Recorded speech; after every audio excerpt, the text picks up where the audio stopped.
how do you think that would look in terms of working outside the system, whether it's through unions or through counter economics or what have you?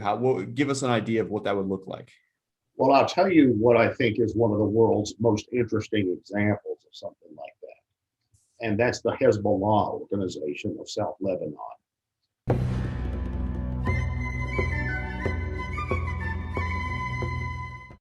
Everybody, this is Byron with Springtime of Nations. Today I'm joined by my guest, Keith Preston from AttackTheSystem.com. Keith has been active in the anarchist movement for decades now, and he's actually founded, and as well as he's the chief editor of AttackTheSystem.com. He's also written several books, such as Attack the System, The Tyranny of Political Correctness, and El Salvador, War by Proxy. Keith, welcome to the show. Hello, nice to be here. So I got to say, there's a lot of things that I've taken from you over the course of following your work for several years. One of them, I think, is a very important idea that a lot of people in the libertarian and anarchist community sort of miss out on a lot, which is just the concept of pan-anarchism or pan-secessionism, as you like to promote. First, let me ask you, how is it that you came across that idea or decided to emphasize it as a point of political strategy and as a point in your political ideology in general? Well, there are several components to what you're describing there. The term pan-anarchism, or alternately, I've also used terms like anarcho-pluralism or anarcho-ecumenicalism, but the core idea there is that term is just intended to be an umbrella for all the different hyphenated forms of anarchism. Any cursory reading on anarchism will automatically inform the reader that there are many types of anarchism. There's anarcho-communism, anarcho-capitalism, anarcho-syndicalism, mutualist anarchism, anarcho-transhumanism. There are many, many varieties. Really just about anybody, any idea anybody has ever had, somebody somewhere has placed an anarcho hyphen in front of it.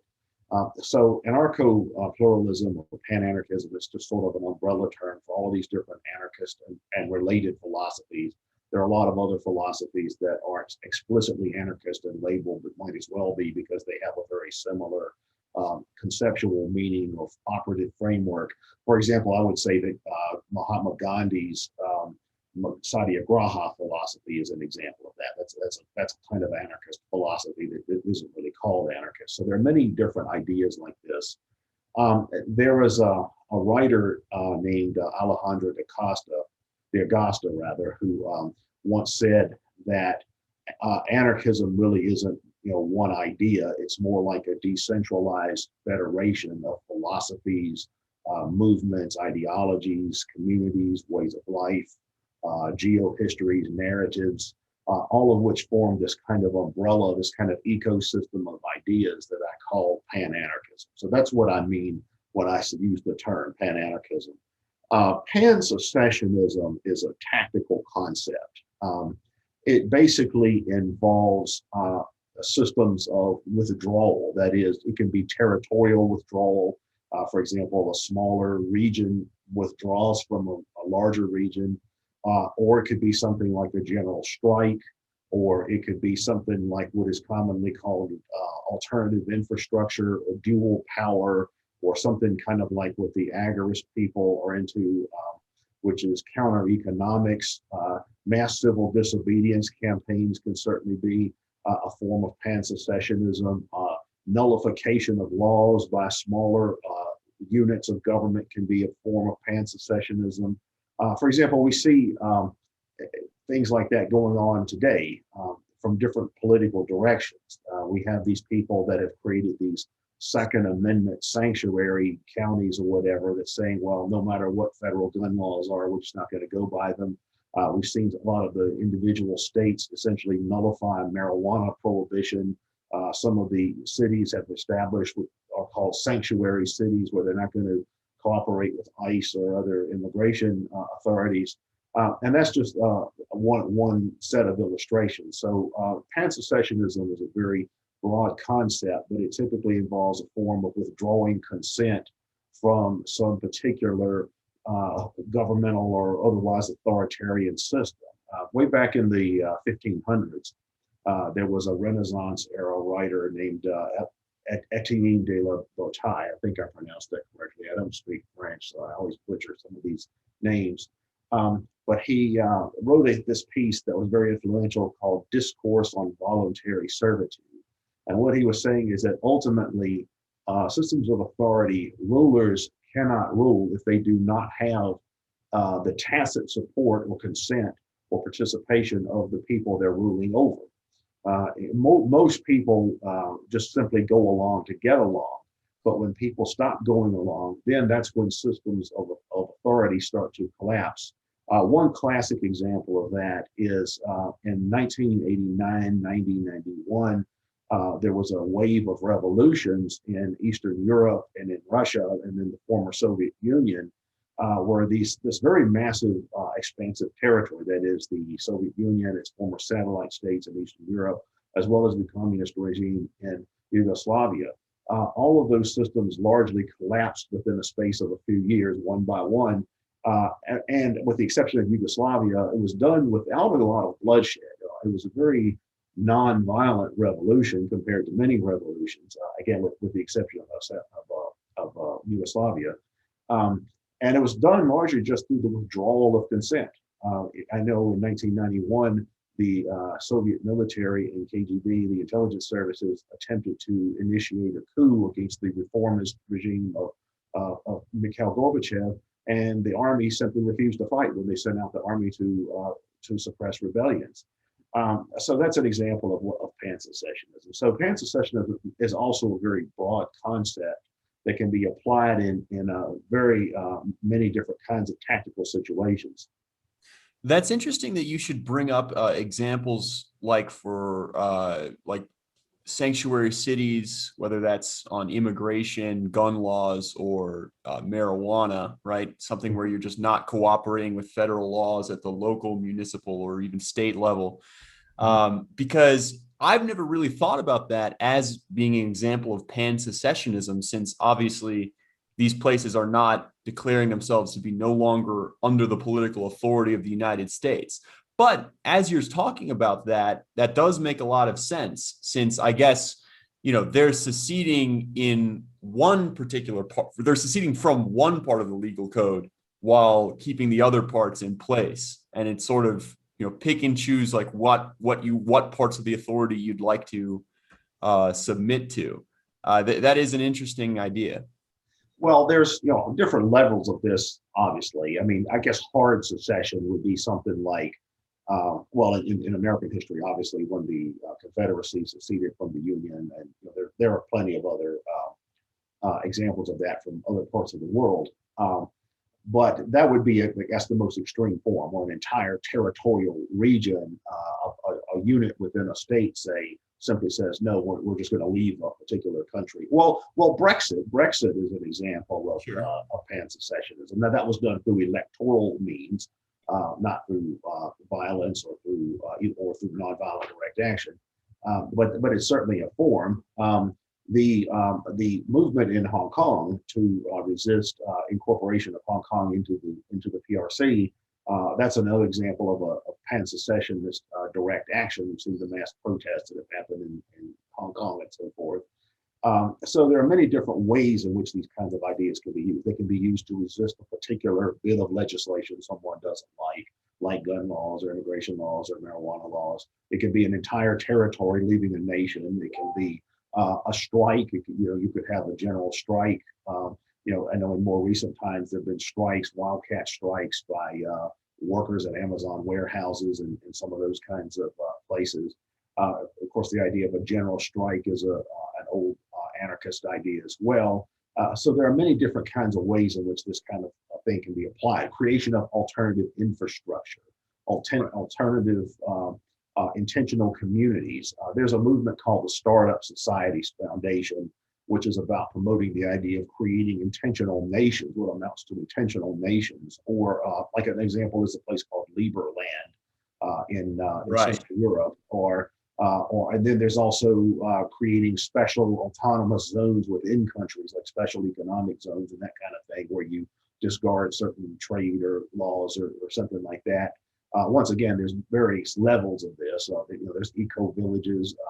There are communes and all kinds of things. So there's many different ways in which the concept of pan-secessionism can be applied. I think sometimes people get confused by this idea. I think particularly in an American context, because the word secession in American political language typically implies the Civil War. And when you say you're for the Civil War, does that mean you're before pan-secession? Does that mean you're favoring a civil war? Well, no, it doesn't have to be a civil war. It doesn't even have to be a territorial secession, though it certainly can be. It can be these other forms of secessionism as well. Interesting. Well, thank you for clarifying that. I know you brought up also the movement for intentional nations. I think that there's a couple that are more or less explicitly libertarian or at least anarchist aligned that have been pursuing that strategy as well. If you look at something like the Free State Project in New Hampshire, that's their goal, I know, and somewhat less explicitly libertarian, but I think that's sort of the subtext is something like Prospera, which I believe is in Honduras. Are you familiar with that?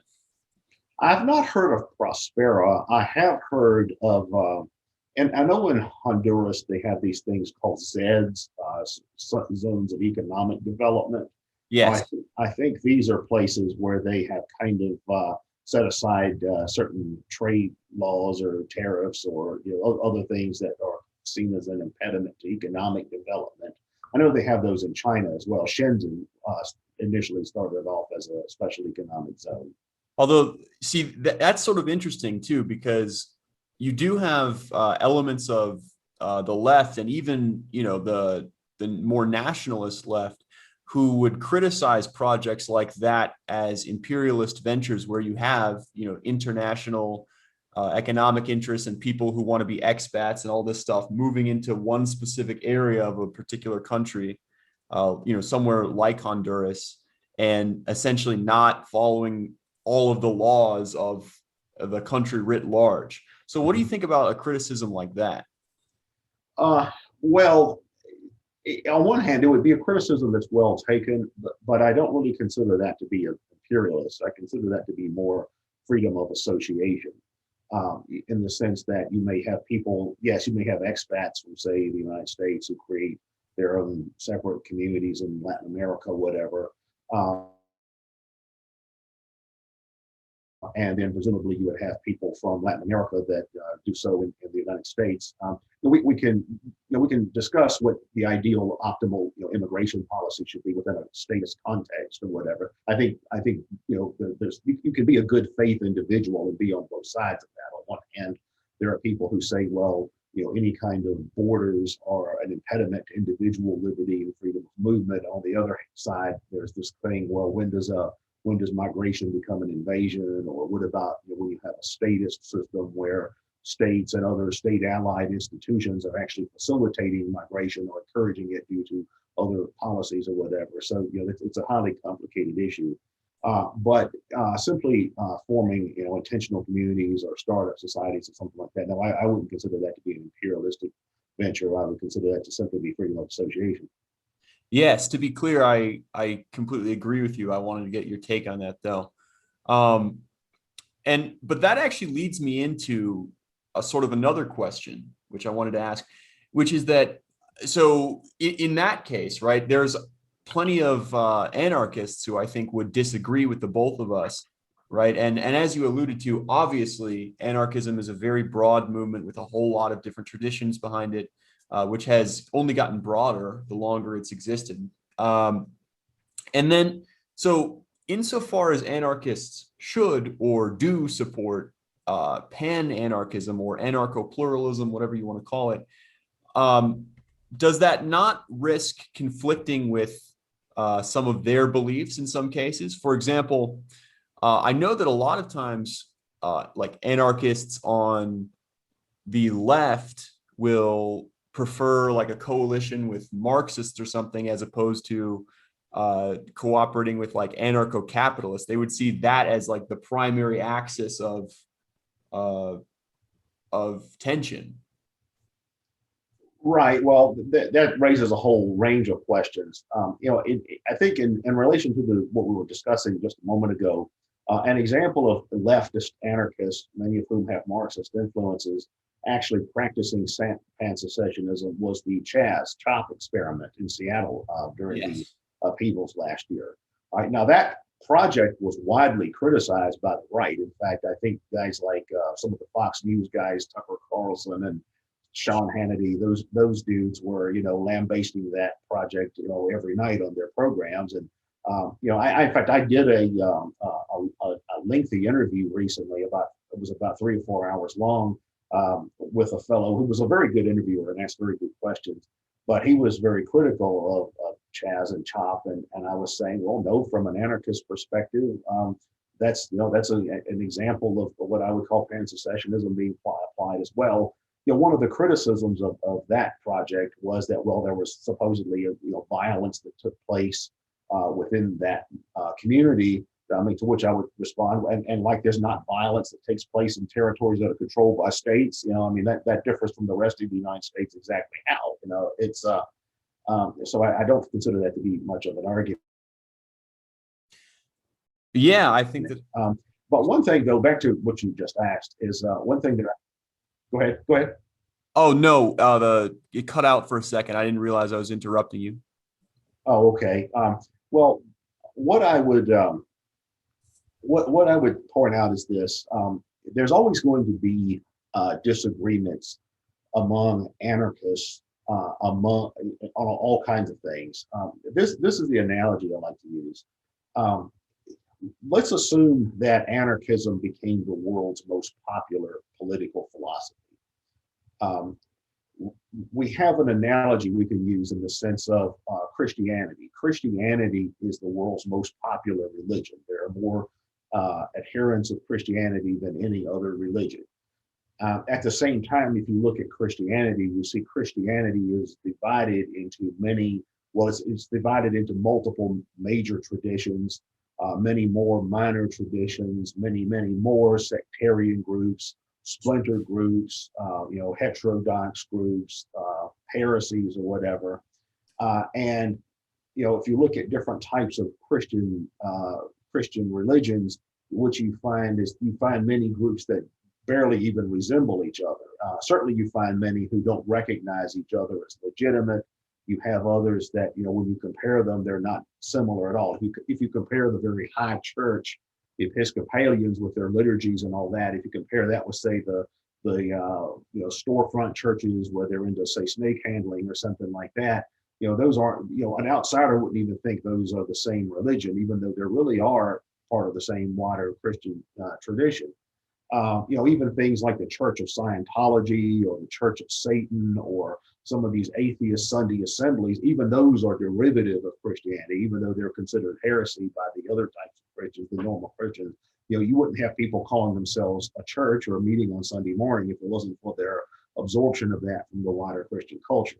All right, so in a world where anarchism is the most popular political philosophy, you would find something very similar. You'd find multiple major traditions. You'd find even more minor traditions and many more smaller traditions and many more sectarian groups and offshoots and splinters and hybrid philosophies and cousin philosophies. And consequently, you would find hundreds of thousands of sectarian types of anarchism and millions of anarchist communities, some of which would be very different from each other, some of which would not recognize each other. And then even with that, anarchists would still have to share space with other people and other philosophies generally, just like, say, Christians today have to share space in the world with Muslims and Hindus and Buddhists and Shintos and Jainists and Sikhs and on down the line. So I think that's one of the main things we need to consider when we consider these differences between anarchists.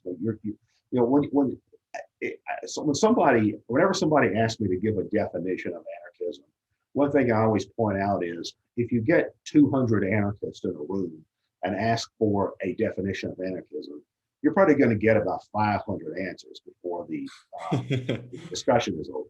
Right? At one point I would have said, well, anarchists really disagree on nothing except they want to abolish government. I don't even know if that's. Excuse me, someone was trying to call me on Skype. No worries. I'll close that program so that doesn't continue.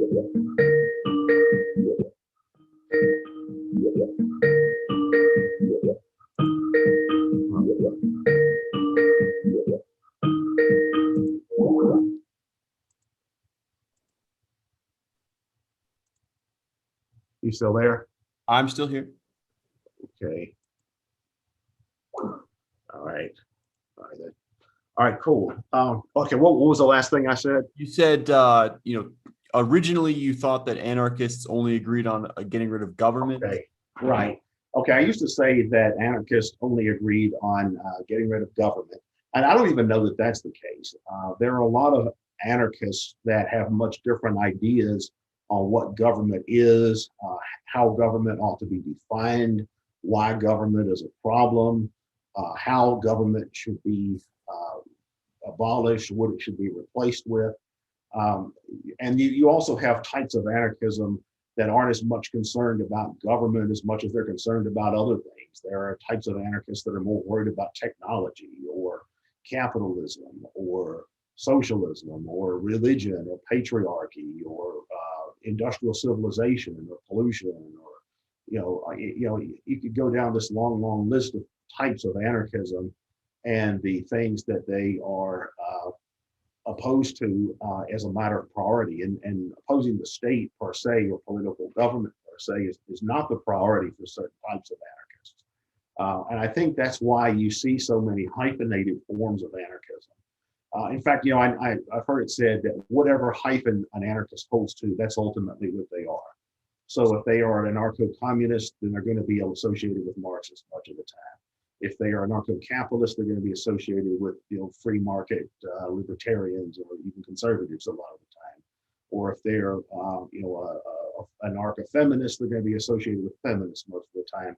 So I think that's ultimately the way anarchism would continue to be if it became an even larger movement or collection of movements in the sense of this kind of ecosystem of ideas I was talking about. Once again, it would be like church denominations where you have these long-standing rivalries between all these different kinds of sectarian groups that don't consider each other to be true believers per se.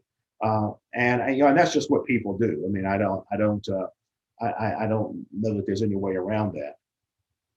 Okay, but if I can keep the Christianity analogy for a second, it sounds like, or my understanding at least, and you can correct me if I'm wrong, is that something you advocate is for, Christianity as a whole to expand, right? And you think that the snake handlers should want the high church to get bigger and vice versa, or the Catholics and the Protestants, right? Like anarchists of all stripes should in some degree consider themselves allied somehow. Am I misstating your view?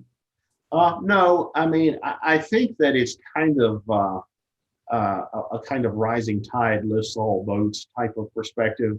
I think the more one type of anarchism becomes, the more other types are going to rise along with it. I've seen that myself in different contexts. For instance, back when the Ron Paul thing was going on, Ron Paul was running for president a couple of times, and that generated a lot of interest in libertarianism and by extension anarcho-capitalism. And then you had a lot of people going from anarcho-capitalism to socialist anarchism or anarcho-communism or mutualism, and you had other people going the other direction, becoming more like conservatives or something like that, or even further right. And I think that's and that's happening again now with this Bernie Sanders thing. You had a lot of kids that became interested in Bernie Sanders, and now they're going off and rediscovering all of these older traditions within socialism. Things like anarcho-communism, anarcho-syndicalism, as well as things that are outside of anarchism, like the Marxists, Leninists, and that kind of stuff. But I think that's kind of what it would be if you had anarchist movements that grew and became more influential. You would start to see people veering off into all these different groups and rediscovering these other tendencies and having all kinds of fights along the way about who's got the true faith. But ultimately, yeah, I mean, I think it's a kind of, rising tide lifts all boats. It's like this. Getting back to the Christianity analogy, if we look around the world, okay, we see that Northern Europe and the English-speaking countries are predominantly Protestant. Southern Europe and the Latin American countries are predominantly Catholic. Eastern Europe and Russia and the Slavic nations, they are either, well, some of them are Catholic, but a lot of them are Orthodox. And then if you go to Africa, you find you have different types of Christianity there. You have the Coptic Christians, and Ethiopian Christianity is kind of its own tradition. And then throughout the Middle East, you've got the Syriac and Maronite traditions, which are to a lot of Westerners would seem kind of foreign. But there's still a commonality there that's much different than, let's say, well, okay, you had Christianity in one place, but in other places you had Mithraism, and in other places you had Attis worship, and in other places you had Zeus worship, and there's still a certain commonality that you wouldn't have in this other scenario. Although it's also true that there are overlaps between Christianity and other religions as well.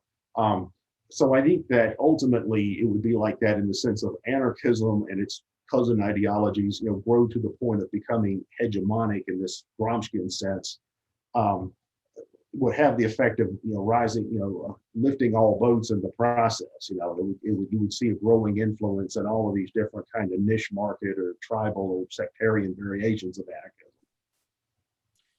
Okay, that makes a lot of sense. And then I guess to follow up on that, I'd like to ask what that looks like more specifically and how anarchists can work to promote that, whether they're of, one stripe or another. You've talked in the past about how anarchism used to be one of the most feared revolutionary movements, probably the most feared revolutionary movement in, like the 19th century, where essentially that was the thing that governments were worried about, was anarchism. We're not so much anymore. What do you think happened?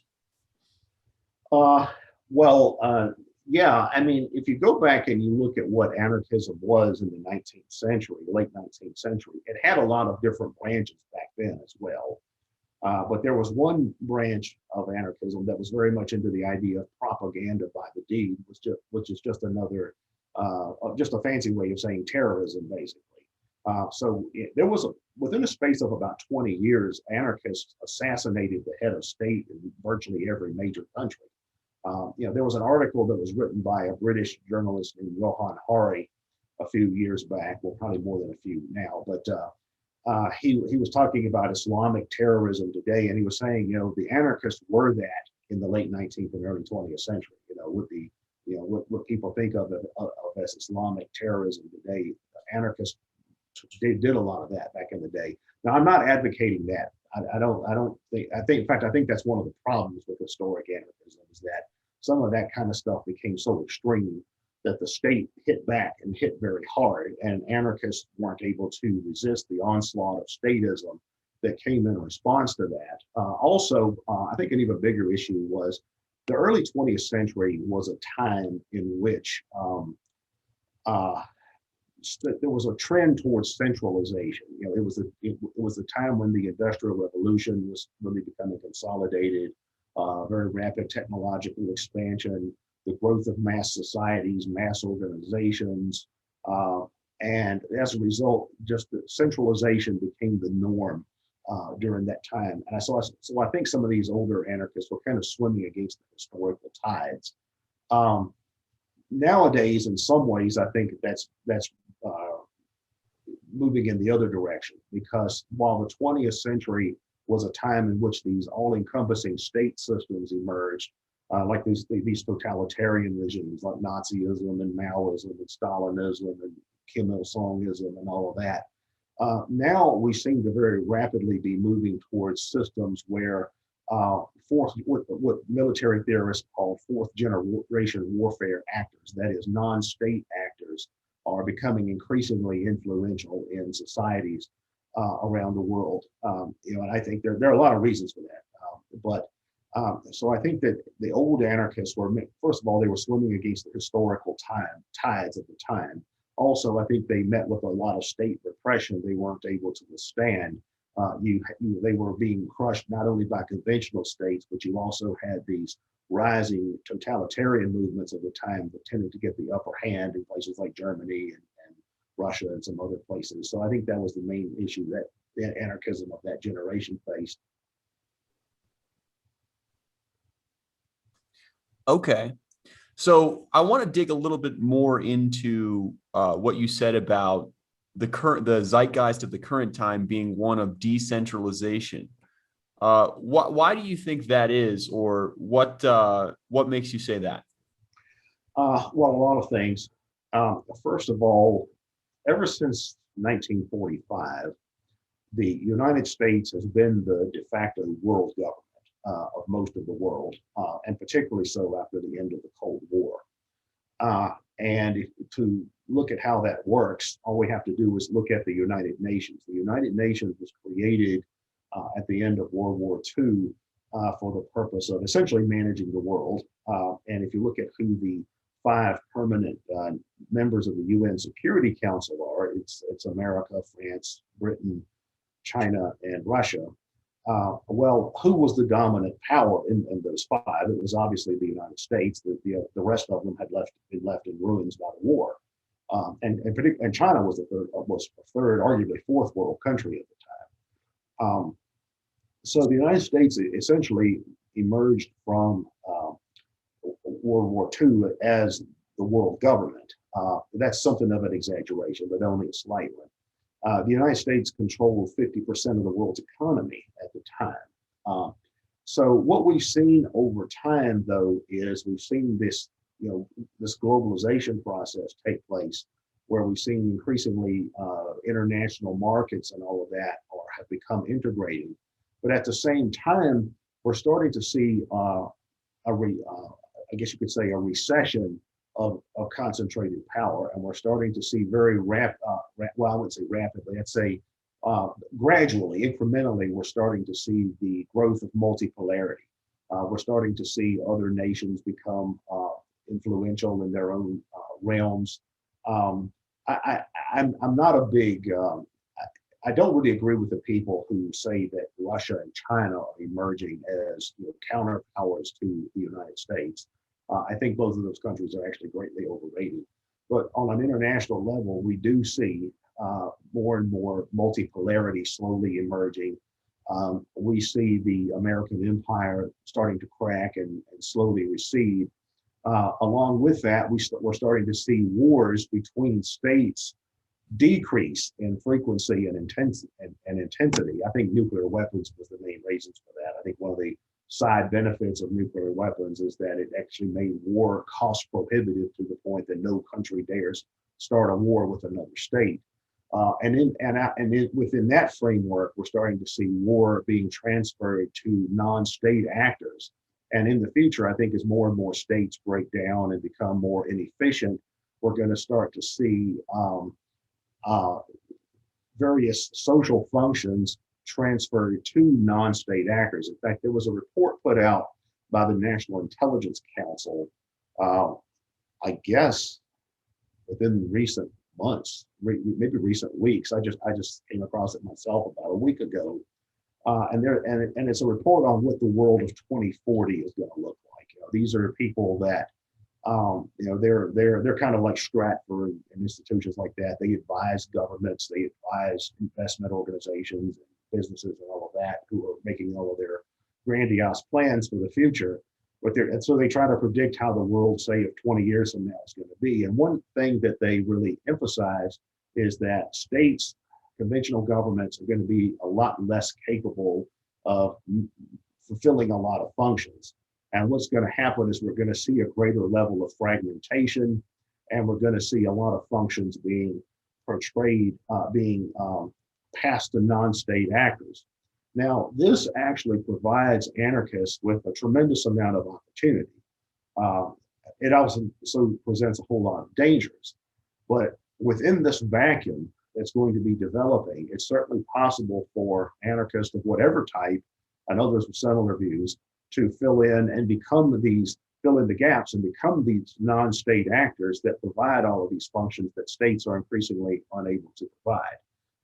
And so anarchists are going to have a whole lot of opportunities in the decades ahead if they don't blow it. So do you not think, though, that if we're looking at the time scale of since the mid 20th century or the end of World War II, it may be the case that the American empire has receded somewhat, and I think we can reasonably forecast that that trend may continue. But certainly international organizations as centers of power seem to have grown during that time, whether it's something like the United Nations or the European Union, right? I mean, if you look at, Yeah.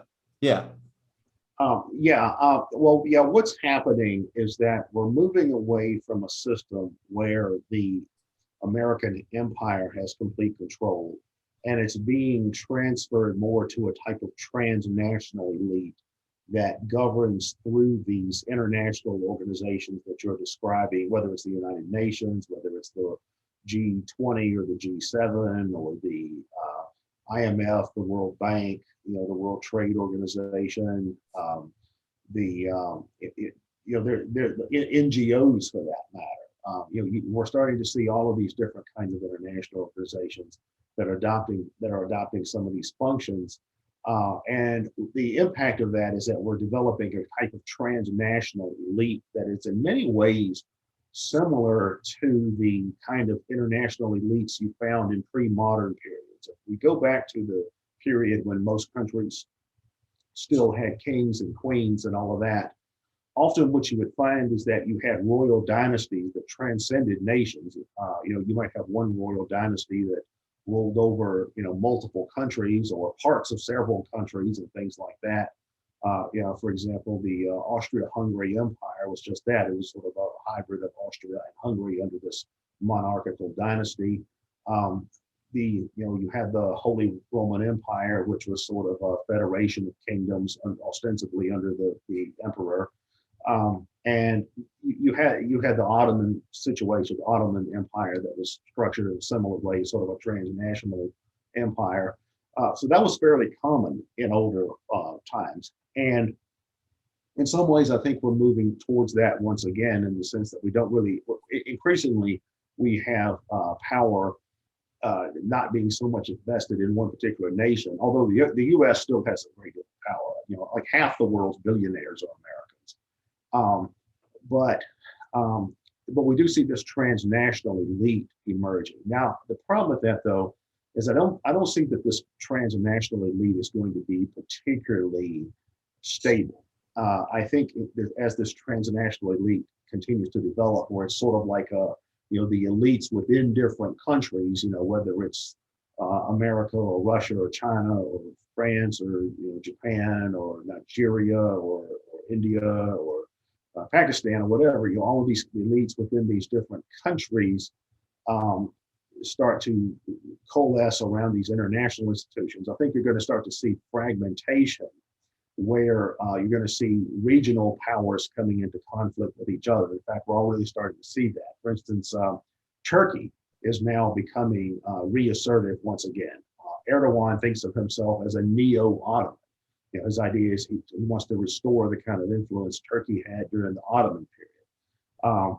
Of course, Putin in Russia, his idea is to essentially restore the old Russian Empire, perhaps if not formally, at least in de facto. That's essentially what Russian foreign policy is about. You have China that's trying to establish an economic foundation in Africa and some other places.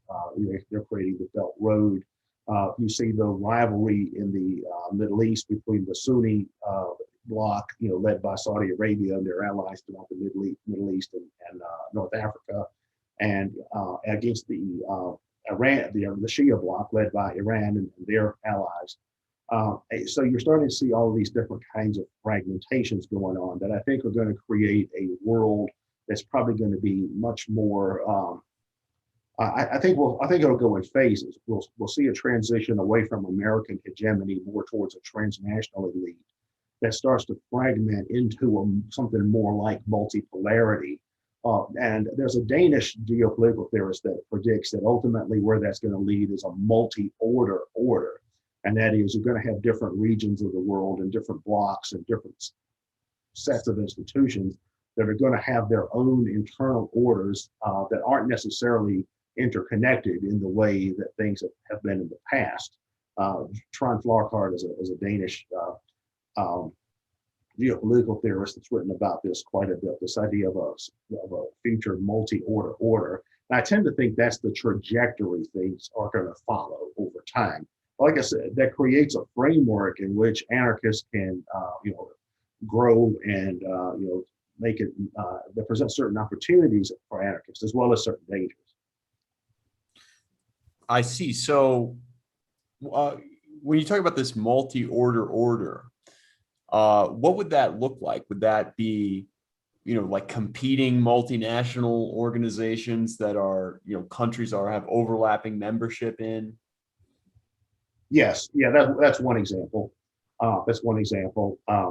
You could look, for example, at the alliance of that the Saudi Arabians and the Israelis have put together. They put together this alliance of what are predominantly Sunni countries throughout throughout the Gulf states, throughout North Africa.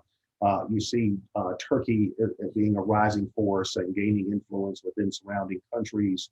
Of course, you see a more assertive Russia. I also think Japan is probably going to become once again become a rising force in the future, particularly given their naval power, and then the fact that China is a rising power in the region, and the fact that other nations in the region are going to be interested in trying to contain China.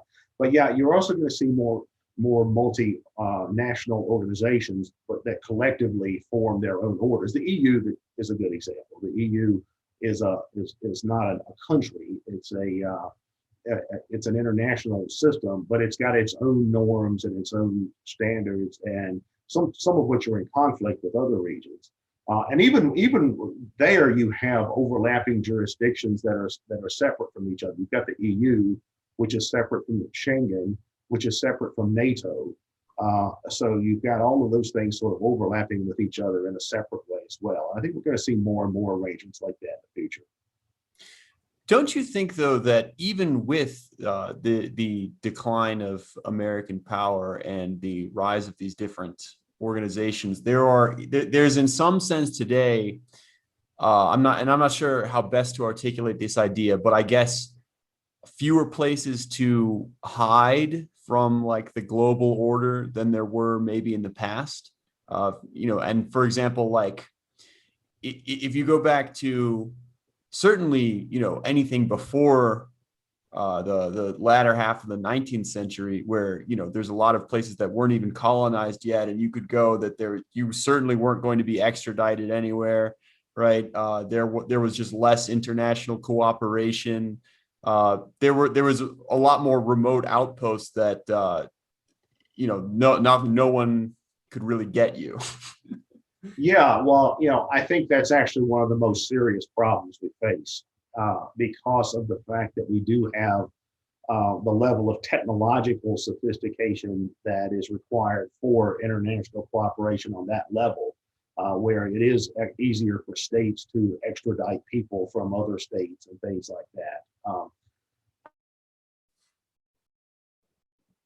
I think that that's one reason why I think that one of the main things we need to do is wherever we can build support for decentralist movements and in ways that do involve fragmentation of systems of power. For instance, when the Hong Kongians were protesting against the extradition treaty that between Hong Kong and China, there were people saying, well, why would you protest that?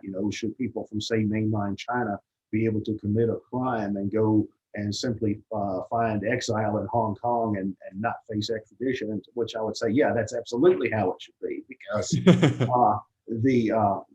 because we need to have a world of safe havens where people can escape states. Now, does that mean that there'll also be actual criminals who escape justice and things like that? Yeah, but that's not the worst problem in the world. That's actually a very minor problem compared to the crimes committed by states and by authoritarian institutions. Personal crime is a very small issue in comparison to that. So yeah, I mean, breaking up systems of authority in that way is, I think, absolutely correct, as well as forming more countries and forming more societies. The Startup Societies Foundation, their idea of creating more and more micro nations, their ideas of like building floating countries on the ocean. Some of these ideas may be more viable than others, but anything that has the effect of breaking up systems of power, decentralizing power, and slowing down the reach of states, I think is a very important issue, and particularly given the technological factors that are involved. Particularly given that that states do have these massive surveillance powers. Back 19th century anarchists didn't live in a world where there was satellite technology, and there was the NSA's spying capabilities that Edward Snowden revealed a few years ago. That kind of thing didn't exist back then. Right. So, I mean, when Bakunin, couldn't be in France anymore, he just went to Switzerland. It was very easy. right, he just kind of went across the street essentially. Yeah, exactly. And that is becoming harder to do because of the technological factors involved. And I think that's something we really need to resist. I think one reason I've always emphasized decentralization is because of this, because the more spread out power is, the more it's possible to either resist power, or if that's not possible, at least evade power. And that's something that unfortunately a lot of people seem to miss. I know whenever I talk about decentralization in the United States, for a lot of people to the left, they think that just means something like, you want to bring back slavery or something. So, you're for states' rights, so you want to bring back slavery or something like that, and you have people on the right that are the same way. A lot of people on the right are very jingoistic, flag waving, patriot types. And they're like, well, why do you want to break up America or something like that? It's, unfortunately, a lot of different political perspectives aren't able to see the value in having power decentralized and dispersed. But I'd say if there is one core principle to anarchism, it ought to be that you criticize and critique systems of power wherever they emerge, and you favor dispersed power over concentrated power.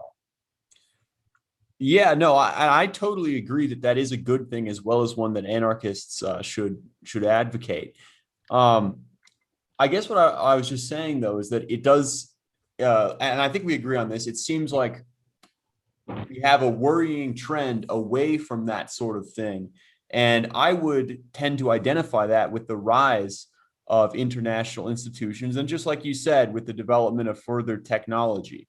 One thing that I think, it seems to me that what this is going to come down to, right, is we have two trends. We have the decline of the American hegemony, right? And on the one hand, and on the other hand, we have the rise, supported by America, of these international institutions. And it seems like one of them needs to reach its completion before the other, and then the matter will be decided by which one it is, right? Because as America wanes and the international institutions wax, if America, loses most of its power before these international institutions get powerful enough, then I think we can have a world of decentralization. But otherwise, I don't know. I'm a little bit worried. Yeah, well, I would say it's the main problem anarchists face. This is the main problem anarchists or anybody with an anti-authoritarian perspective faces, I think, in the 21st century. And that is, what about the fact that we can see trends towards centralizing international institutions that have this kind of technological power? That's really the most serious issue out there. Whether it's it doesn't do much good to replace the American empire with some sort of transnational version of the same thing. Instead, I tend to be much more interested in multipolarity. That is, you have multiple centers of power, and then you break that down into different realms of influence and geopolitical domains and all of that. During the Cold War period, there was an organization it was a block of countries essentially called the non-aligned movement. And the non-aligned movement was about different countries trying to organize a third way in opposition to both the American empire and the Soviet bloc as well. And the leadership, a lot of the non-aligned movements ideas sounded better on paper than what they actually did in practice, because you had people in the non-aligned movement and countries in the non-aligned movement that were very much aligned with one of these blocs. For example, Cuba and Saudi Arabia were part of the non-aligned movement. Although I think it was founded by India and by Yugoslavia. Yugoslavia after their split with the Soviet Union, and then India after they achieved independence. So there was some seriousness to this as well. But we need more and more tendencies like that, I think, in the sense of movements of whatever kinds of forces that are trying to prevent concentrated power from happening. Whether it's micronations, whether it's indigenous peoples movements, whether it's regional autonomy movements, whether it's secession movements where you have people within a particular country who want to break off and form their own territory, whether it's creating new countries, and not just states and nations and all of that, but just institutions and social and cultural life in general. Anything that disperses power is generally a good way to go, I think, most of the time, because this really is the most serious issue we face, the possibility of something like a global totalitarian state with modern weaponry and surveillance technology. That's the last thing we should want. Right. So if I can shift gears for a second here, I wanted to ask you about something that I talked to a lot of other guests and libertarian or anarchist thinkers about, which is, how should we view anarchist participation in the conventional political process? Things like voting, running for office, actually, becoming, being in the employ of states in general. What do you think about that? Well, I tend to have a skeptical view of that. I just think that there's other things that can be done. One thing we have to consider is that anarchists right now are fairly small in number, even when you add up all of the different hyphenated types of anarchists. Anarchists is still a fairly small number of people. And I think that there needs to really be more anarchists before something like that even becomes viable, whether it's a good idea or not. At this point, I would say, I don't personally vote. I think I've voted for a U.S. president maybe twice in my life, but the last time was in 1992 when I voted for the Libertarian candidate. And I don't think I've voted in any American elections in something like 27 years or something like that, because I just don't see any value in it. Now, if other people do, that's fine. They can make that decision for themselves. That's always been a contentious issue among anarchists for a long, long time, whether to participate in what we might call statist democracy or whatever. But as far as things like running candidates for office and that kind of stuff, I just can't see that as being the best way to go from some strategic perspective, because it's just, first of all, it takes so much time and resources to do that, particularly in the United States. Also, it's a process that's just so corruptible. It's the people who follow that route get co-opted so easily by whatever institutions they're a part of. Look at what has happened on the left with these squad people, Alexandria Ocasio-Cortez, or look at Donald Trump. He was supposed to be the outsider, candidate. Look how he turned out. And it's just, there's just so much, anything like that should at most be an afterthought. I think if we had mass movements of anarchists with, millions and millions of anarchists and anarchist organizations and communities and all kinds of things, then somewhere out of that might there be an anarchist electoral arm, or collection of electoral arms. Well, something like that might emerge on its own, but it seems like to me that's like the last thing we need to be thinking about. It's kind of like talking about that kind of stuff is kind of like saying, well, what is the driveway going to look like before we built the house? It's like, let's build the house first, and then let's worry about the driveway. It's and I think that I think that people who put an emphasis on that stuff they're misfocused a bit. I see. Actually, so I want to follow up in two ways. So first of all, I wanted to ask then, when it comes to libertarian Zionist projects, like for example the Free State Project, which we talked about earlier, that voting and participation in the conventional political process is one way that they see, really, they see themselves really cashing in on the leverage that they've gained by geographically concentrating themselves. So I'd like to ask you what other things they should be doing now that they're organized in one place, or when they are organized in one place instead. Well, that situation is somewhat different from conventional electoral politics. If we're talking about having a group like the Green Party or the Libertarian Party, where we're going to have a party, a mass party that gets one of us elected president or something, I don't think that's the way to go at all. I think that at best something like that is just a side issue or a hobby project or something. There's just so many other things that we can do that are better than that. I think for the most part, I look at it like if running electoral campaigns is something you're interested in doing, they should be done for more propaganda purposes or political education purposes than actually trying to win offices. Because if the goal is to actually win offices, then that just means, basically selling out to the highest bidder.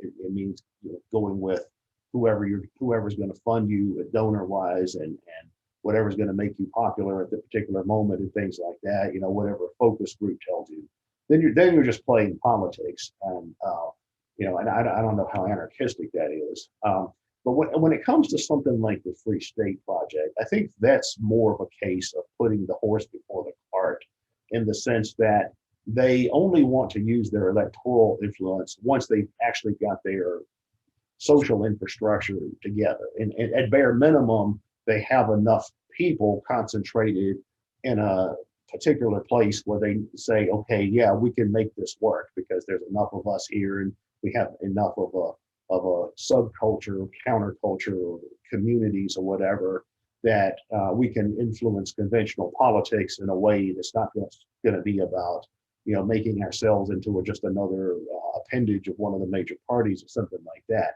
Although you have to be careful even with that, because a good example there is the religious right.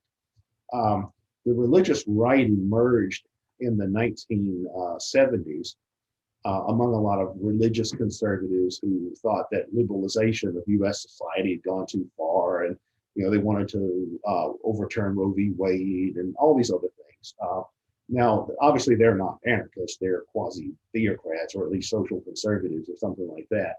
But if you look at what happened to their movement, they got into the idea, well, okay, we're going to join the Republican Party and take it over and make it into our party. And what ended up happening to them was that they just got taken for a ride by the Republican Party establishment, who just cultivated them as useful idiots for the military-industrial complex and the right wing of the corporate class and all that kind of stuff. And now, 40, 45 years later, they've achieved basically nothing. Their side of the fence culturally is losing on just about every cultural front. So there's always and they had a much larger movement and a much better organized infrastructure than any kind of anti-state movements that they have, in the sense of like libertarians or anarchists or anything like that. So you have to be careful with that. But one thing that they're doing in the Free State, I'm not an expert on the Free Staters, by the way. I'm not involved with them, but from what I've seen of that, they do have a better outlook, in the sense of, first of all, creating a localized base for themselves. And then once that base is established, then they're using that to influence local politics, in a way that's more tangible. They're not trying to get one of them elected president or something that's more grandiose, or thinking they're going to take over the Supreme Court, or all these other kinds of things some movements want to do.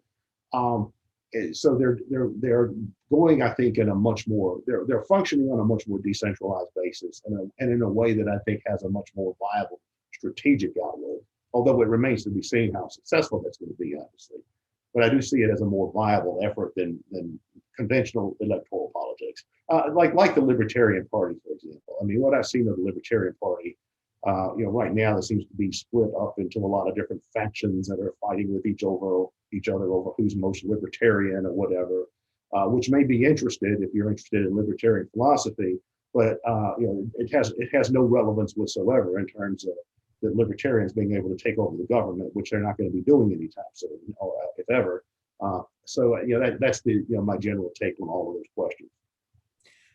Okay, yeah, that's interesting. I appreciate the point you're making about, insofar as it is done, definitely local politics are better to influence. I mean, in the sense that there's a much higher return on investment, right? And I think that definitely can be multiplied, right, by a strategy where if you're able to convince people to come to some specific place, right? Because obviously, as you've alluded to, libertarians are not very numerous, right, and much less anarchists, at least in the United States at this current time. I guess then the next question would be, like, when you talk about building a dual power and stuff like that, how do you think that would look in terms of working outside the system, whether it's through unions or through counter economics or what have you? Give us an idea of what that would look like. Well, I'll tell you what I think is one of the world's most interesting examples of something like that, and that's the Hezbollah organization of South Lebanon. Now, a lot of people are going to hear that and say, what are you talking about? Isn't that some kind of Islamo-fascist terrorist group or something?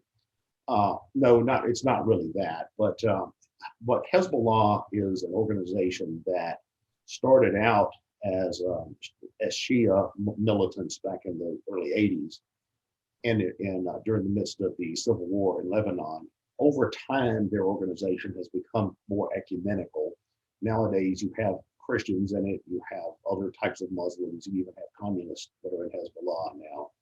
But in Lebanon itself, what Hezbollah has done is they've created an alternative infrastructure where they have their own media, their own schools, their own social services, their own militias, their own all kinds of things, to the point where they've essentially superseded the Lebanese state as really the dominant force in the state. Like, Lebanon has a very interesting governmental system. They have what's called a consociational system or a confessional system, where representation is largely done on sectarian lines. Because Lebanon had a civil war pitting dozens of religious sectarian groups against each other, when they came out of that, they created this system. Well, okay, every group is going to get a guaranteed amount of representation in government, whether it's the Druze or Shia or Maronite Christians or something like that. But then even within that framework, though, Hezbollah really is, Lebanon has a national defense force, but Hezbollah is a much more successful fighting force than the Lebanese National Defense Forces. In fact,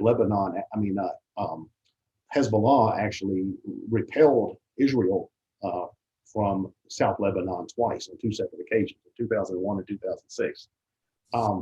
So that's an example of a movement that has been able to organize as essentially a society within a society that actually supersedes the state. Now, Hezbollah are not libertarians, they're not anarchists, they're not anything like that. Most Western people would find them to be fairly authoritarian. But it is an illustration of what I'm talking about. There was another similar tendency in the Kurdish territories in Syria, in a place called Rojava. It was you had these Kurdish militias led by a group that was actually influenced by Murray Bookchin. Do you know who Murray Bookchin was? Yes, we actually made a video about the Confederalism in Kurdistan. Okay, so you're familiar with this situation. Yeah, I mean, that's another example. Now, that's something that emerged in the midst of the Civil War. And the Kurdish people are people that for generations been under attack from every conceivable direction by Turkey, by Iraq, by Syria, by Iran. So it's a different kind of situation. But they also are an example of people who created an alternative infrastructure and made it work. We can see examples of that in Mexico as well. There's the EZLN. There are other tendencies like that in Mexico. In fact, there's a place called Chillán, Mexico, where the people there, this region tends to be heavily populated by indigenous people, the Mexican version of Native Americans or American Indians or First Nations or however you refer to them. But they actually, in Chillán, Mexico, they actually expelled the political parties and the police from the area. They just said, no, you're out of here. And that's an example of pan-secessionism. So it's certainly possible, I think, for something like the Free State Project or something to develop along these kinds of lines. Of course, when you're in the United States, you're dealing with a much different situation in terms of things like military combat and all of that. I wouldn't recommend that somebody take up arms against the government because you're just going to be slaughtered. But it is possible to build alternative infrastructure that way that sort of serves as a society within a society.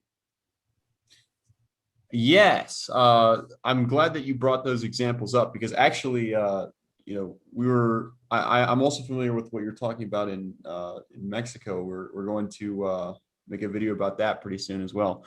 But I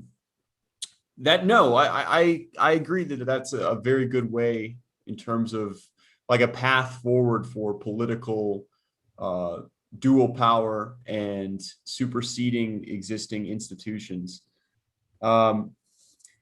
So would you say then, though, that why do you think that when you look at cases like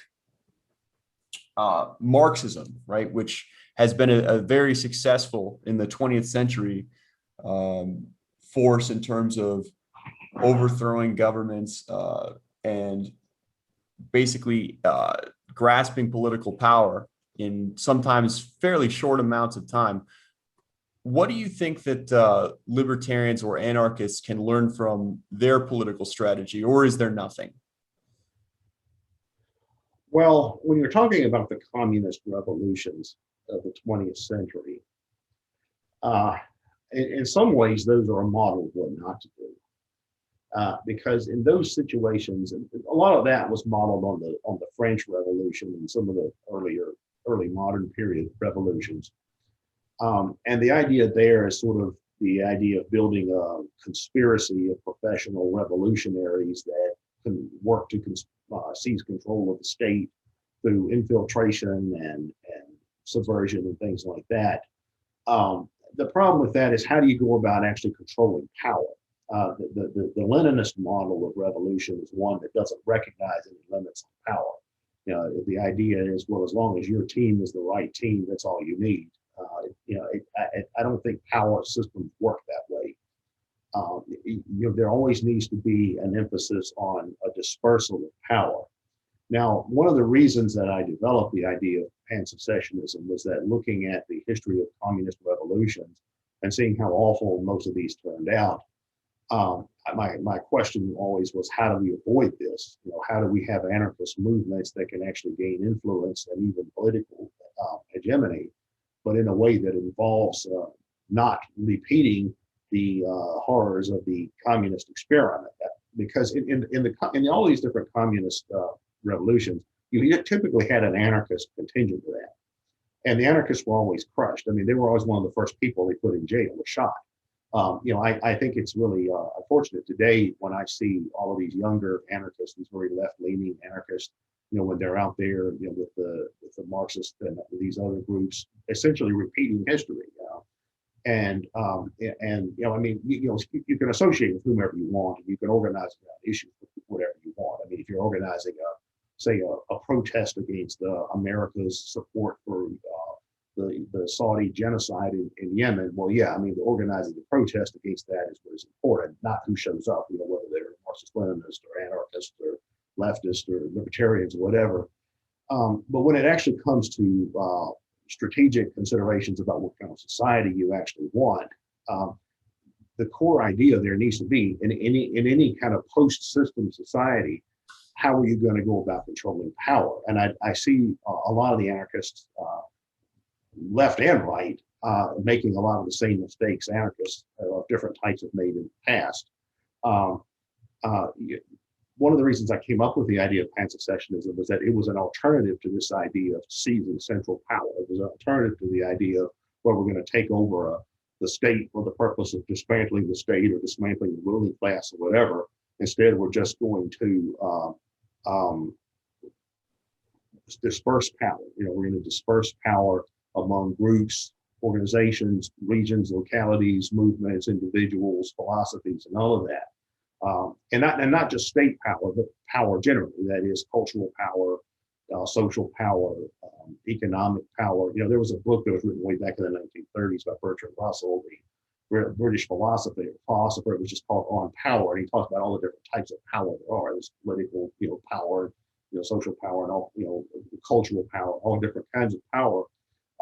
So the idea behind pan-secessionism is to simply disperse power to avoid recreation of centralized systems of power, these kinds of authoritarian systems that existed in the past, particularly when you had these communist revolutions that would try to actually take over states and become the state, become the ruling class, and become the one-party monopoly and things like that. But that's really more or less of what to avoid than what to do. But do you not think that? So the way I would see it is that even though I don't think that it's really feasible or realistic for libertarians or anarchists to, take control over a very large empire or state, like the United States or, Russia or something like that.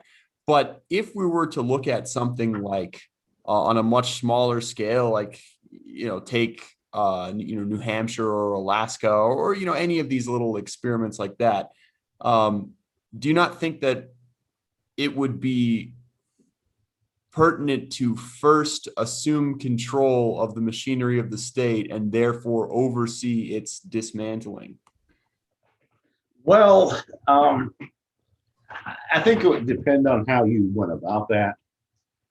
When you have people in your movement who actually go into any kind of governmental system, whether it's city council, the school board, or the state legislature or Congress or the UN or whatever, before you have that, you need to have people on the outside who are always going to be exercising pressure on those on the inside to toe the line.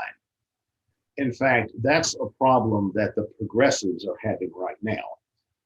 If you are familiar with a group called Justice Democrats, that was a group that was started some years back by some social democratic types, and they wanted to create their own version of the Tea Party that the Republicans had back in about 10 years ago. And the idea was, well, they were going to get people, fairly far to the left elected to Congress. And then when those people went to Congress, they were going to be the, hell raisers that some of these Tea Party people from the right were. They were going to go and be a thorn in the side to their party establishment and all that kind of stuff. Well, what actually happened with that was some of these folks have gotten elected to Congress and they've just basically become part of the system along the way. Now, I would say that was entirely predictable and I wouldn't be surprised by the outcome at all. But I hear a lot of people in progressive circles today complaining about that. But I would say the problem with them is that they didn't really do their homework. Before you could have anybody in any kind of governmental system that represents you in any kind of serious way, aside from the fact of whether that's legitimate in the first place or whether any kind of governmental system can work that way, that's a separate question. But at bare minimum, you've got to have people on the outside who are leaning on you. If you elect somebody to a state legislature or city council, that person has got to know that if they don't toe the line, they're going to be either voted out as soon as they come up for re-election, or their people are going to be on their ass protesting them, 24/7. That pressure has got to be on them because there's going to be so many pressures from the other direction to be a sellout that has to be matched with counter pressure that is even stronger. which is very hard to do when you're dealing with state systems.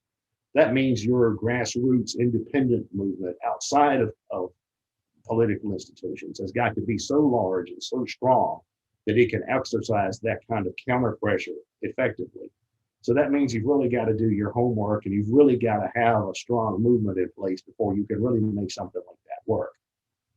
So how do we get there? I know you mentioned protesting, for example, as one tool that could be used to hold people's feet to the fire, and also I'm sure it could be used just as a tactic in general. But what are some other things that libertarians and anarchists can do to simultaneously grow the movement as well as apply direct pressure to the political system? Well, that's several questions in one. There's the question of how do you grow the movement, and then what does the movement actually do when it's been grown to a certain point, and then how do you actually exercise pressure on people that are within a system. On that last note, on the last question, I would say, depending on people in the system to do anything for you has got to always be nothing more than an afterthought. By the time you get to that point where you can actually influence people in electoral systems or state systems to act on your behalf, you've already got to more or less have built the anarchist society anyway.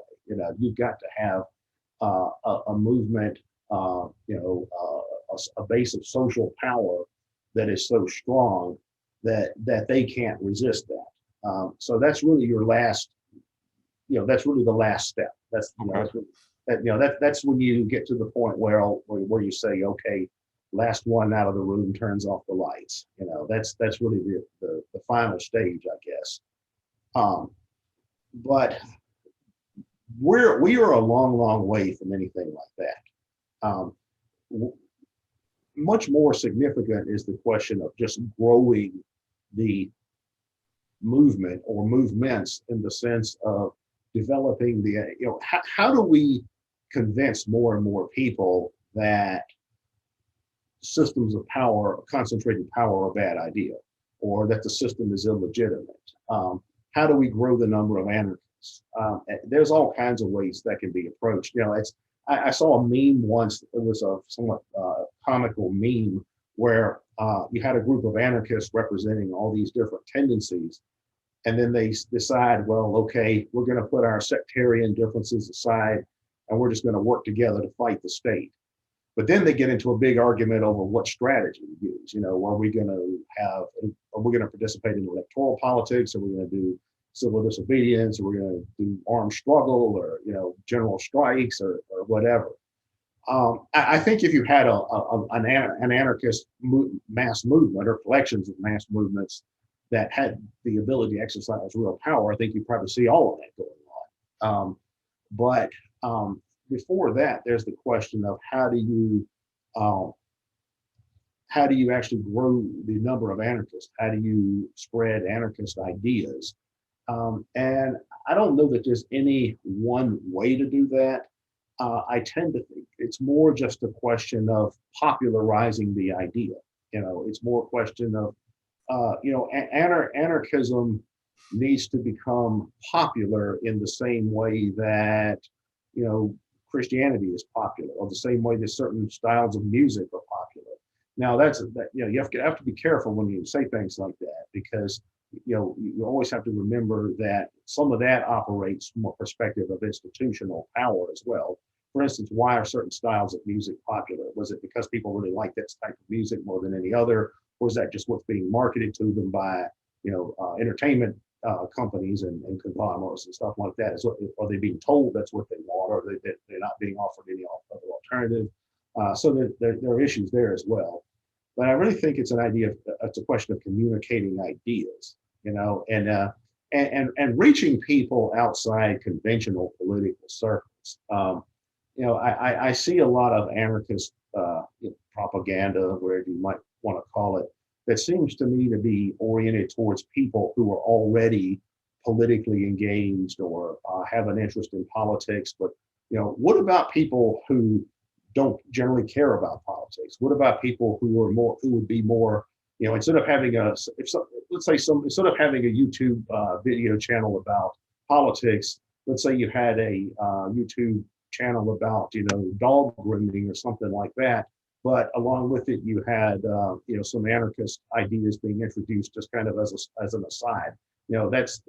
I think this idea of just kind of popularizing the idea of anarchism and related ideas related to anarchism just through osmosis in a way, just through absorption of these ideas into the wider culture, I think is really sort of the first step before anything else can really happen. I mean, a lot of anarchists from the left really romanticize the Spanish Revolution or the Spanish Civil War, where you had in Spain, you actually had these large labor confederations of anarchists who were able to, for a brief time, actually implement some of their ideas like anarcho-syndicalism and some of that kind of stuff. And they're always like, well, we have these, wasn't it great that they had this big anarchist mass movement? But that mass movement, I think, developed in Spain largely because it was a substitute for the Catholic Church. And that is because Spain was such a strongly traditional Catholic country on one hand, but on the other hand, it was so repressive, and the oligarchy, the autocracy in Spain was so reactionary and authoritarian that it alienated a lot of common people from the Catholic Church. So anarchism and other similar movements sort of became a de facto substitute religion in many ways, I think. And I think building this kind of cultural foundation is really, what makes movements happen.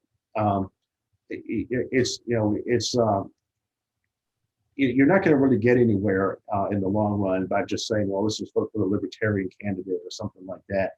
There has to be a solid cultural, social foundation for what you're trying to do. There has to be a kind of cultural consensus in favor of certain ideas. Well, here's some examples of what I mean.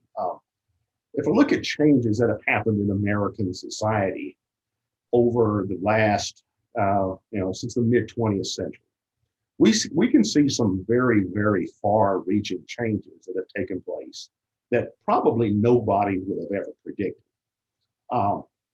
One is on the issue of race. Way back in the 1950s, segregation was considered normal and appropriate by many people, not everyone, obviously. But I've seen research that showed that polls taken back in those days indicated that something like only 4% of people approved of interracial marriages or something like that. Now it would be probably 90%, would say, yeah, I'm okay with interracial marriages. So if we look at the gay rights movement, in the 1960s, gays were considered, criminals by most states, considered mentally ill or deviant. It was a long, long way from what we have today, where we have pride marches, and which are socially acceptable and generally affirmed by the wider society, not by everyone, but certainly that's become a growing cultural consensus. Marijuana, I think in the late 60s, polls showed that only about 12% of Americans favored legalizing marijuana. Today, it's something like 2/3 majority. So these are very, very dramatic changes that have happened in the wider society just in the space of, my own lifetime. I'm 54, and these are all changes that have happened within my own lifetime. So very far-reaching changes in societies can happen over relatively short periods of time. But the question is, how do you get there from here? How can we popularize all the ideas associated with anarchism in the same way that gay rights has been popularized, or that legal marijuana has been popularized, or that the acceptance of interracial couples has been popularized? That's an interesting question. I don't have all the answers to that, but I do think that that's really what it amounts to. There has to be this cultural consensus in favor of some of these kinds of ideas. At the same time, ideas can also be co-opted. Like nowadays, you see the Federal Reserve putting up a rainbow flag, or you see the CIA releasing videos talking about how diverse and inclusive the CIA is. And the reason for that is, during the time that some of these more authoritarian cultural practices were being challenged. Perhaps a lot of people weren't doing as good of a job of challenging some of these other kinds of institutions like the CIA. So some of these other institutions have been able to co-opt some of these other ideas along the way. But it is a matter of bottom line is, if you want your side to win, most people have got to agree with you, at least to some degree. So I might differentiate a little bit between singular issues such as whether it's marijuana or gay rights or something like that, and a more holistic ideology like anarchism or Marxism or Islam or whatever it is.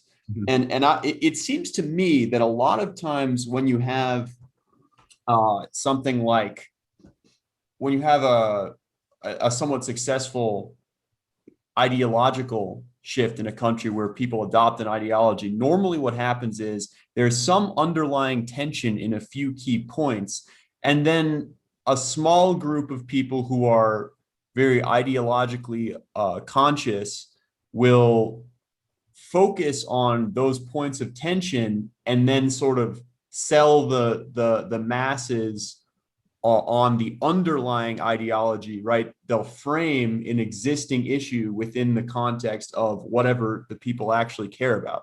So, for example, this is, I think, a somewhat successful anarchist movement in Ukraine, right? The Makhnevist movement, the Free Territory.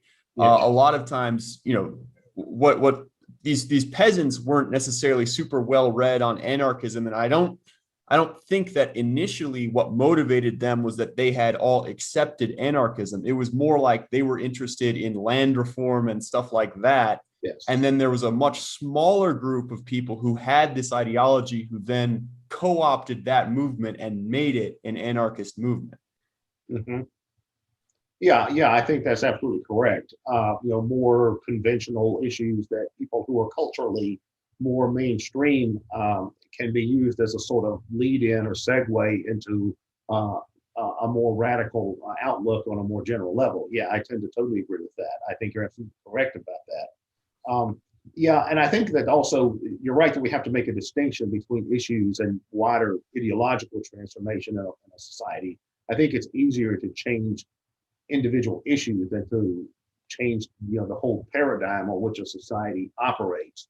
Although one, I guess, can be a lead into the other. But I do think in either case, though, there does have to be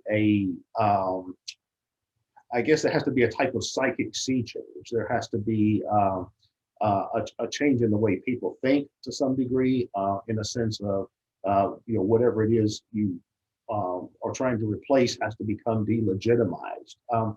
I've always wondered about what the ideal topic like that for a society like the United States would be. I've always wondered, what would it be? Economics? Would it be war? Would it be the conflicts that come out of the culture war? I'm inclined to increasingly think that if the kind of tribal sectarian divisions we see in the United States today continue to escalate, where there's more violence and things like that, perhaps anarchists would be able to offer an alternative to that, saying, well, look, we don't need to be fighting over this stuff constantly because different people can go their own way and have their own communities and things like that. Now, of course, there are ideological barriers to that because there are a lot of ideologies that essentially want to dominate every aspect of political and social life that I think are problematic. But whatever angle you take, though, I do think there has to be a society will only exist if the majority of the people who live in it are tacitly supportive of the whatever social arrangements that you have. Like Carl Schmitt, the legal theorist, he wasn't an anarchist by any means, but he once said that the true basis of legitimacy is acclamation. That is, do most people just simply like or at least tacitly approve of whatever kind of system you have, and when a society no longer has that, it loses its legitimacy, and then whatever replaces it may vary widely. But I think that would be true of anarchism generally.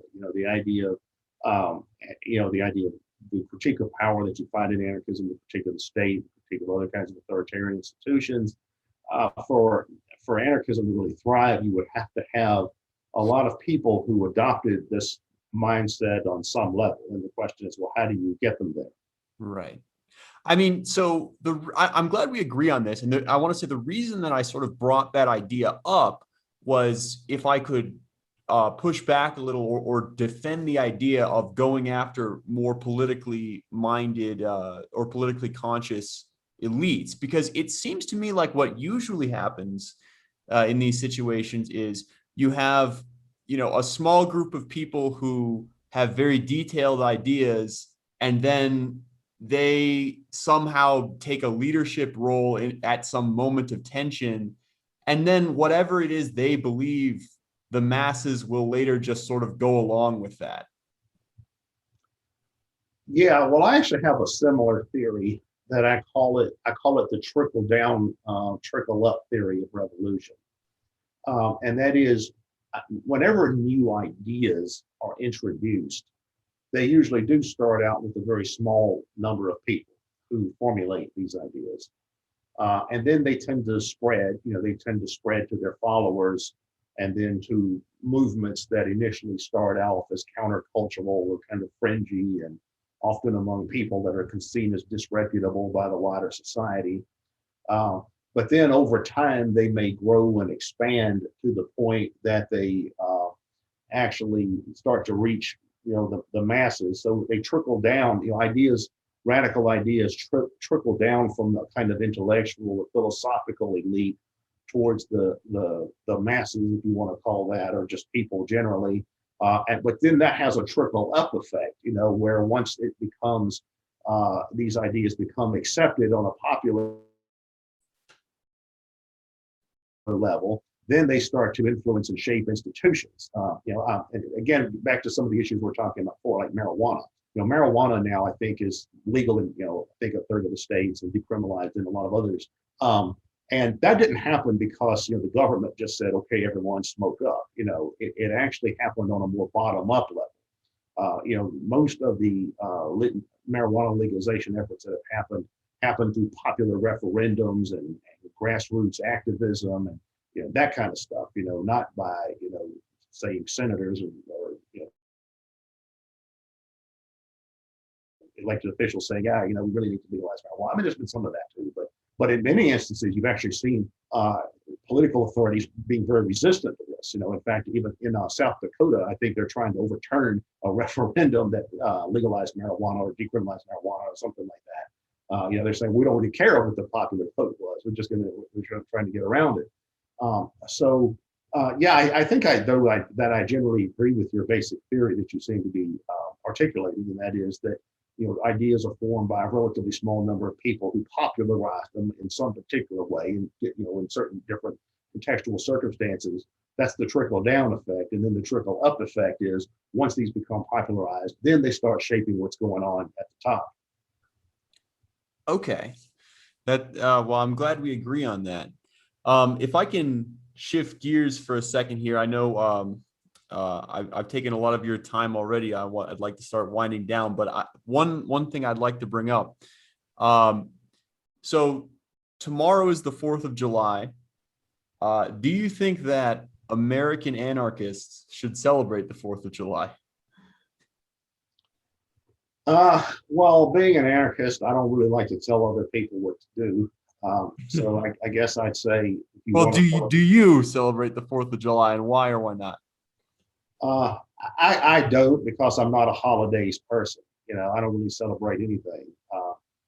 I mean, even things like Christmas to me are just another day.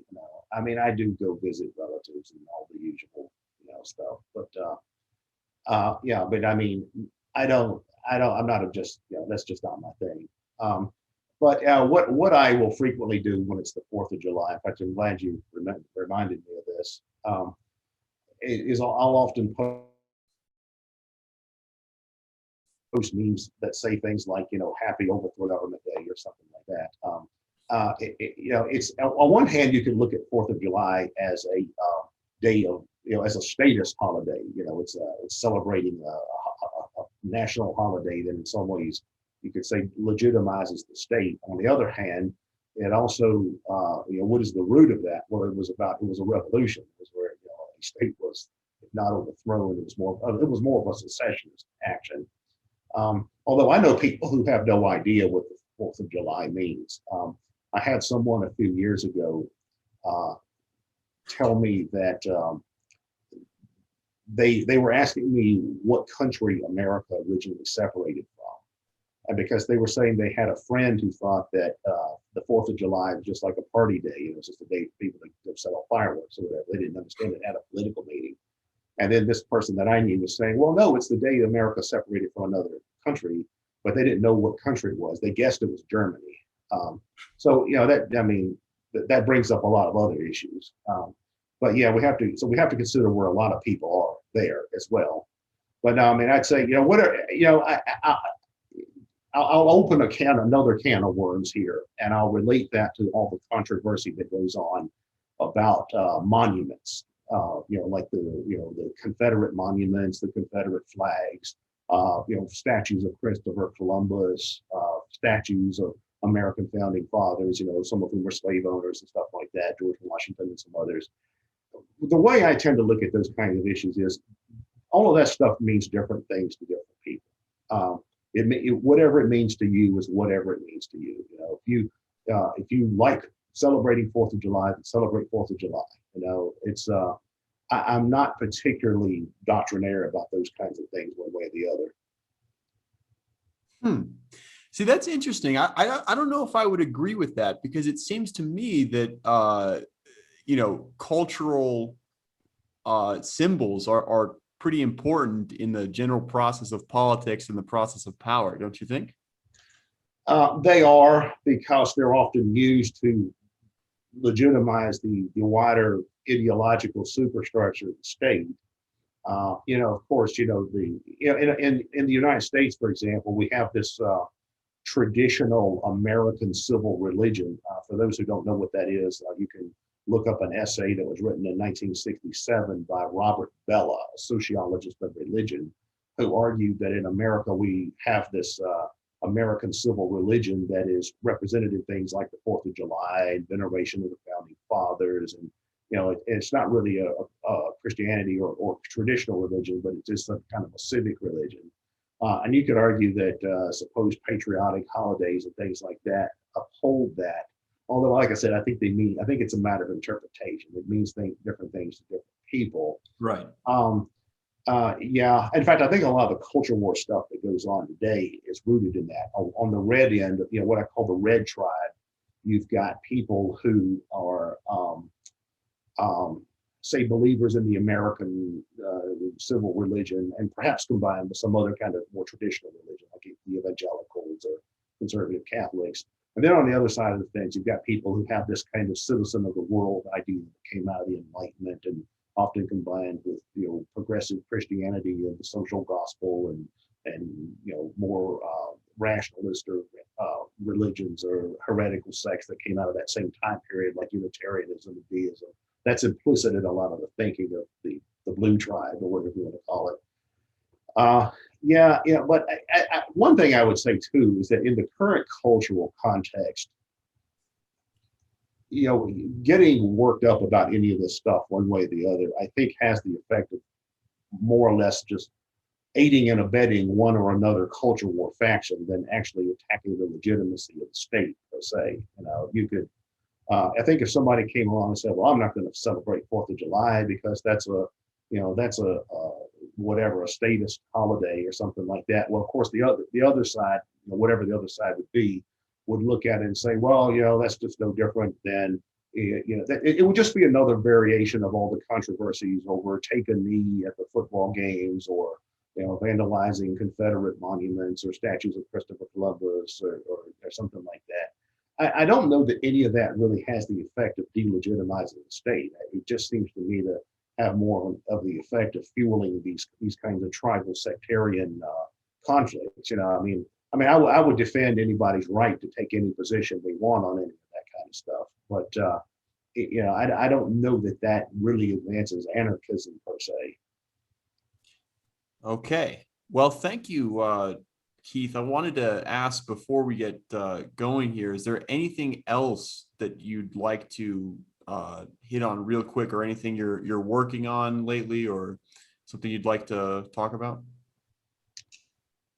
Well, I suppose the one thing that I would say is that what I find most interesting that's going on in the United States today is the way that we are fracturing into these kind of sectarian groups that are, constantly fighting with each other over all kinds of things. I mean, very gradually we're developing a society kind of like what we've seen in some of the Middle Eastern countries, Syria and Lebanon and some others, where you have all kinds of splintering into tribal sectarian groups that are fighting with each other over whatever. I think that, as an anarchist myself, I see a lot of other anarchists thinking that they have to be involved in that because they see themselves as part of one of these tribes or sectarian groups or whatever, and that's fine. I mean, people are who they are. But I tend to look at that kind of stuff more from the point of view of a sportscaster. When I'm describing all of the stuff that's going on, I try to look at it like, okay, what are the teams? What are they fighting about? What is the conflict between the red tribe and blue tribe really about? What are their demographic factions that are behind the different sides? How do we make distinctions between different political tribes? And how we need to distinguish between so-called political junkies and people who aren't political junkies? And what about the 80 to 100 million people who don't vote? Where do they stand in this kind of stuff? And I would like to see more. I suppose I would like to see more analysis of those kinds of topics coming from anarchists. Well, yes, I think that's a great idea and a welcome topic for further analysis. Well, in any case, Keith, I want to thank you again for coming on. This has really been a very enlightening discussion, and you brought up several points that I personally hadn't thought of before, and I'm sure a lot of my listeners won't have either. Yeah, once again, I've been Byron with Springtime of Nations. My guest today, Keith Preston. Thanks again for coming on, and I will talk to you all next time.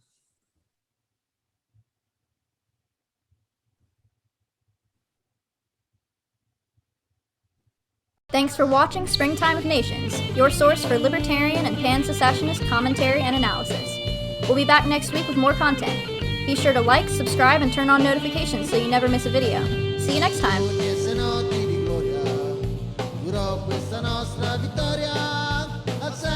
Sono arrivati i rossi con i carri armati.